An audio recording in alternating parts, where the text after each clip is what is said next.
Hey, beautiful people of the internet. My name is Ryan. Welcome to the day 30 recap of the Hunt for Red October. It's our second to last day. Holy crap, we made it. Or at least we're this close to making it.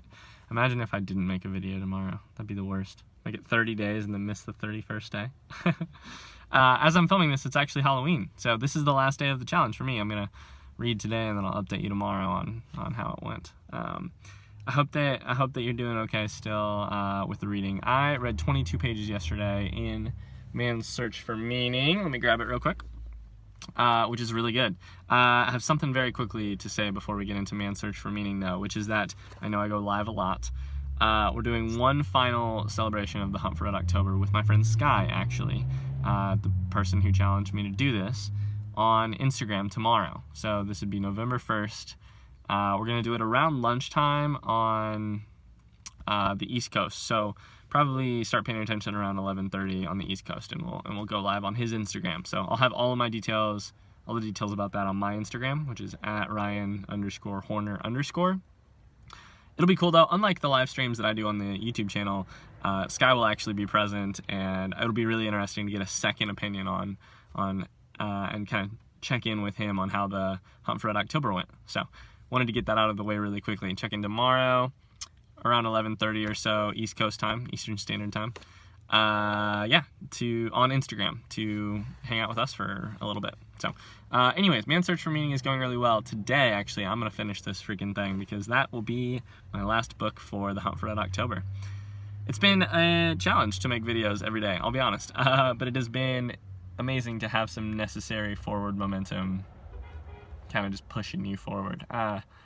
You know, it's easy to let things fall by the wayside when it's just you trying to come up with something out of nothing. It's difficult to make a video every single day, and therefore it was challenging, but it was worth doing. So the part I'm at in Man's Search for Meaning is really good. The second half of this, Dr. Viktor Frankl is kind of talking about his method of psychology or psychiatry, like the one he believes in / practices or practiced at this time, called Logotherapy, which is really interesting. Man, it's like psychology for existentialists, at least in my opinion. It's about how, let's see if I can recreate part of it real quick from memory. It basically argues that instead of man's days being spent searching for pleasure or avoiding pain, which sometimes people believe that, it's that before any of that, actually, man is searching for purpose in his life. And if he doesn't have purpose, then the rest of that stuff falls by the wayside. And we're kind of in this like daily search, not even like year by year or zoomed out search for purpose, but almost a daily search for purpose in our lives. One of the things he argues, actually, that's super interesting, is that there's like 3 basic ways that we can come to purpose. The first one is to create something, or to meaning, is to create something outside of ourselves, whether that be something physical or something abstract. It doesn't really matter. If you can point to something that you created and say, that thing wouldn't exist but for me, then your life has obvious meaning because that thing exists now. The second way is kind of like you reach meaning through loving another person, and therefore kind of accomplishing self-transcendence for you personally.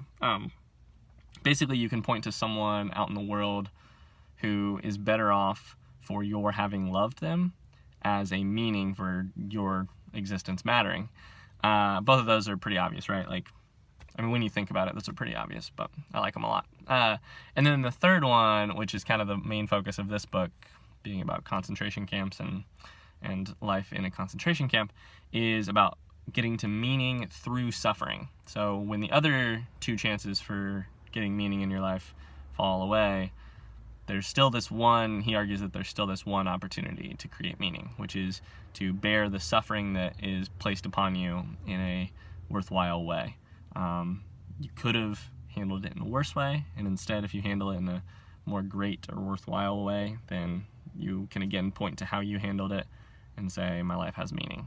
So anyways, I don't know why I decided to read you the thesis or recreate for you the thesis arguments of this book, but I'm just really intrigued by it. It's a really good way to end the month, to be thinking about really big questions. I love it. So anyways, that is my video for today. I will see you guys tomorrow with the very last update for the Hunt for Red October, and then we get back to our regularly scheduled programming.